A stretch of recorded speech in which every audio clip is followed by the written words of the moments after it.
Assalamualaikum warahmatullahi wabarakatuh. Selamat pagi.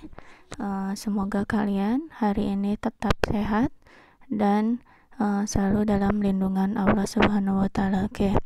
Hari ini sebelum pembelajaran dimulai, alangkah baiknya kita berdoa dengan mengucapkan Bismillahirrahmanirrahim. Untuk hari ini kita review dulu, mengulang kembali materi yang minggu lalu untuk mengingatkan kalian dalam materi ya, dan agar kalian lebih memahami apa sih yang telah dipelajari di minggu lalu. Oke, kita masuk ke slide berikutnya. Minggu lalu kita sudah belajar tentang pengertian magnet ya. Magnet itu adalah suatu benda yang dapat menarik benda yang terbuat dari besi, baja, dan logam-logam tertentu.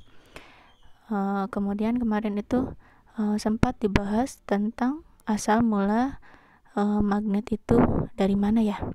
Magnet itu dari Yunani, di pegunungan Magnesian. Oke, magnet itu punya sifat kemagnetan ya. Berdasarkan sifat kemagnetannya, benda-benda itu digolongkan menjadi 3 kelompok, yaitu ferromagnetik, paramagnetik, dan diamagnetik. Ada benda yang mudah ditarik atau kuat ditarik oleh magnet, ada benda yang lemah ditarik oleh magnet, dan benda yang tidak dapat ditarik oleh magnet. Contohnya kemarin ya, kalian melakukan percobaan, ada yang bisa ditarik oleh magnet, ada yang tidak bisa ditarik oleh magnet, dan ada yang ditarik oleh magnet tapi lemah. Oke. Kemudian kemarin juga kita telah mempelajari tentang sifat-sifat magnet ya. Ada magnet hanya menarik benda tertentu, tidak semua benda bisa ditarik oleh magnet meskipun berada dalam jangkauan. Kemudian gaya magnet dapat menembus benda. Kemudian magnet mempunyai 2 kutub, yaitu kutub utara dan kutub selatan, sebagaimana mestinya pada kutub magnet bumi ya, hanya ada utara dan selatan. Hanya bedanya untuk kutub magnet dengan kutub magnet bumi itu berlawanan. Kalau di bumi itu utara, maka kutub magnetnya selatan. Kalau di bumi selatan, maka kutub magnetnya adalah utara. Nah, kemudian magnet, apabila kutub magnet yang sejenis didekatkan, maka akan saling tolak menolak, tapi sebaliknya kalau kutubnya berlainan maka akan tarik menarik. Medan magnet akan membentuk gaya magnet. Medan magnet akan semakin rapat jika didekatkan dengan magnet. Sifat kemagnetan dapat melemah atau hilang apabila kita sering menjatuhkannya, kita membakarnya, atau kita menempaknya terus-menerus, atau memukulnya dengan terus-menerus. Kemudian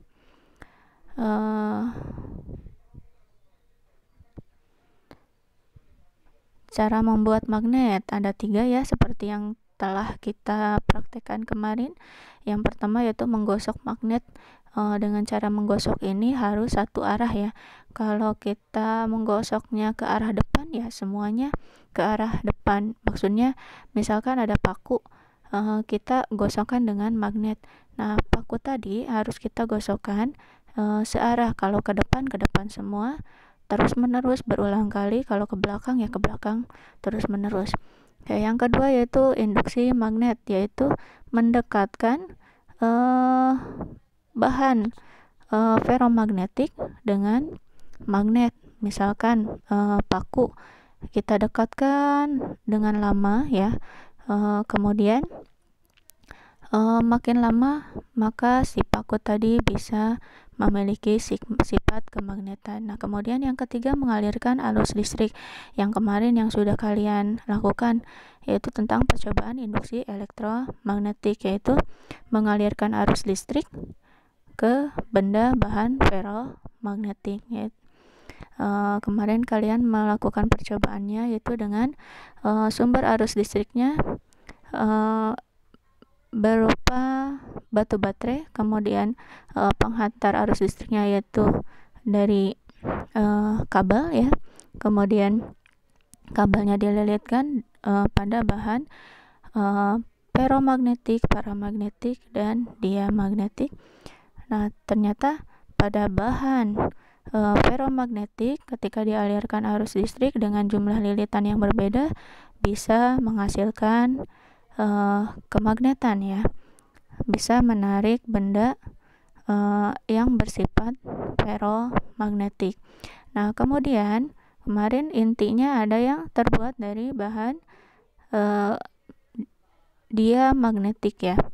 Nah, di situ terjadi bahwa tidak bisa dibuat magnet, tidak bisa mengalirkan arus listrik, maka tidak terjadi induksi elektromagnetik. Kemudian yang tidak ada inti. Nah, tidak ada inti berarti tidak ada yang dijadikan bahan untuk menjadi magnet. Karena kemarin ketika kalian membuat lilitan tanpa inti, maka tidak ada yang menjadi bahan sebagai pembuat magnet. Nah, kemudian bentuk-bentuk magnet ya, ada magnet batang, magnet silinder, magnet tapal kuda, kemudian ada magnet keping, ada magnet cincin, ada magnet U. Oke, untuk hari ini Ibu tetap menunggu tugas dari kalian. Nah, sesuai dengan janji Ibu ya, kemarin Ibu bilang kan silahkan kalian mengerjakan tugas selama 1 minggu, karena minggu depan akan diberi tugas kembali. Nah, maka hari ini kalian Ibu beri tugas yang kedua. Tugas yang kedua yaitu sesuai dengan tujuan pembelajaran yang tertera di sini ya. Melalui aktivitas belajar mandiri, kalian akan membuat rencana karya sederhana yang memanfaatkan prinsip elektromagnet. Berdasarkan kegiatan belajar ini, diharapkan kalian menjadi siswa yang lebih percaya diri dan mampu mengkomunikasikan ide dan gagasan. Nah, di sini di peta konsepnya yaitu kalian membuat rancangan karya sederhana yang memanfaatkan prinsip elektromagnet dan atau induksi elektromagnet. Membuat rancangan karya sederhana yang memanfaatkan prinsip elektromagnet. Kemudian kalian menyusun rancangan karya secara mandiri. Di sini, jadi kalian hanya merancang sebuah alat yang nanti setelah ini Ibu jelaskan pembuatan alatnya apa. Kalian hanya merancang, misalkan kalian membuat bel listrik. Nah, bel listrik alat bahannya apa saja, kemudian gambarnya seperti apa, kemudian kalian menuliskan bagaimana cara pembuatannya. Oke, kita lanjut ya.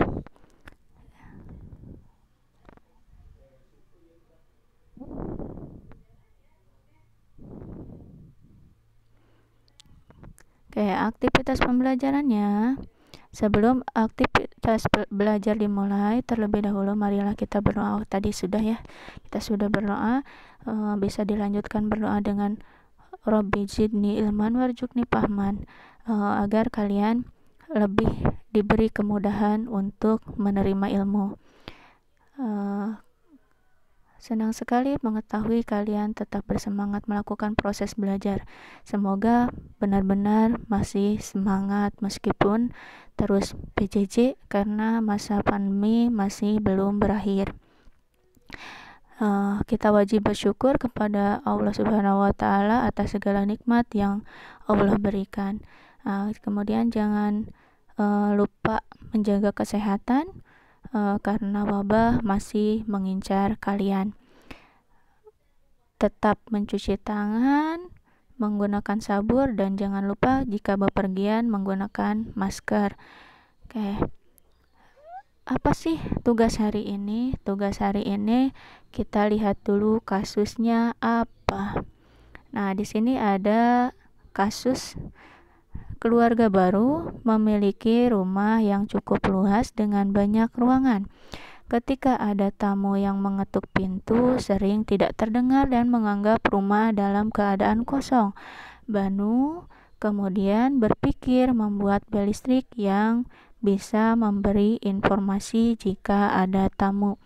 Nah, di sini berarti kasusnya ada rumah tapi terlalu besar. Ketika dipanggil-panggil ada tamu ya, tidak bisa mendengar bahwa di depan ada tamu. Nah, di sini kalian disuruh membuat bel listrik. Oke.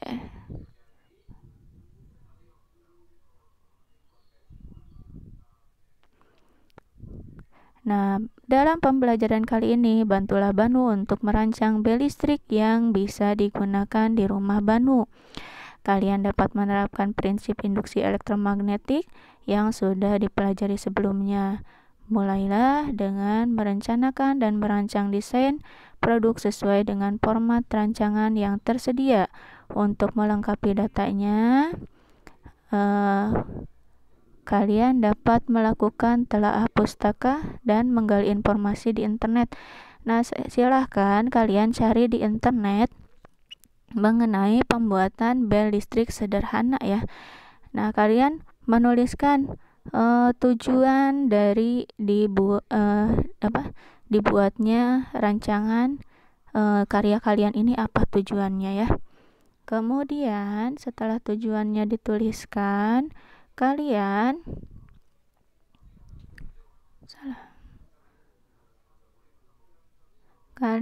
disuruh menuliskan alat dan bahannya apa saja.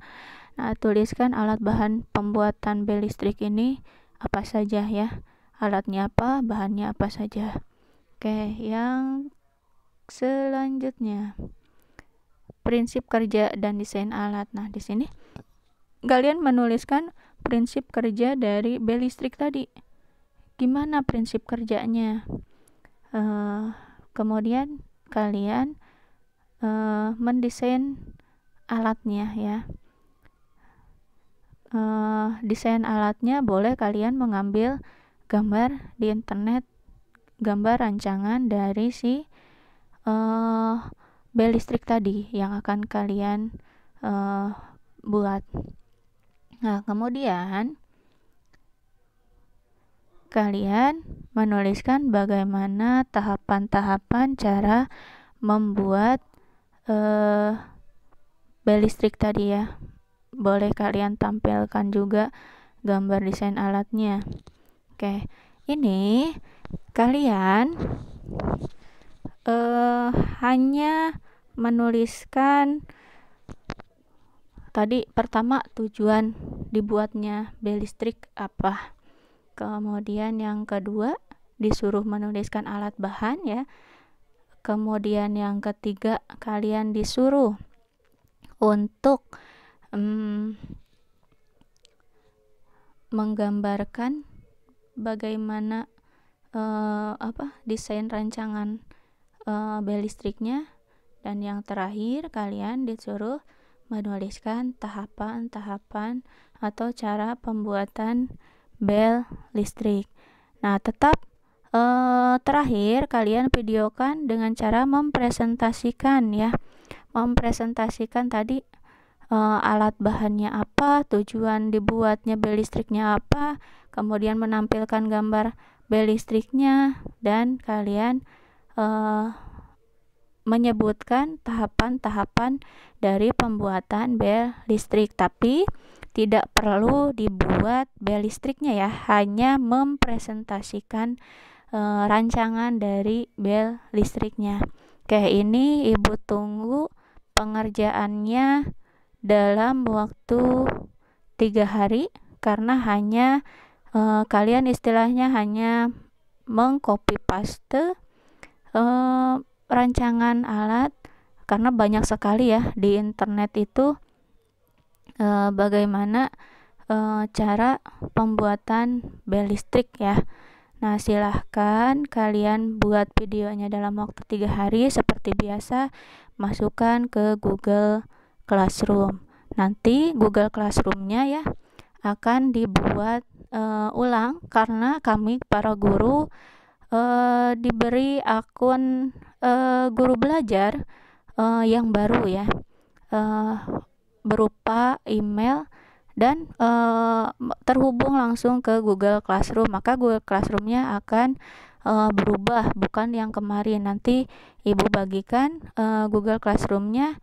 Untuk sementara silahkan lengkapi tugas pertamanya, dan jika yang sudah melengkapi tugas pertama silahkan dilengkapi tugas kedua yang hari ini dibagikan. Jangan lupa absen, nanti absennya di Google Classroom ya. Video ini juga akan Ibu upload di Google Classroom. Semoga kalian diberi kemudahan dalam pembelajaran hari ini. Selamat belajar dan menyelesaikan tugas. Semoga ilmu yang didapat bermanfaat. Oh iya, ada yang lupa. Ada satu soal yang harus kalian selesaikan. Nah, ini soalnya. Kelistrikan dan kemagnetan memiliki hubungan yang erat, yaitu adanya elektromagnet dan induksi elektromagnet.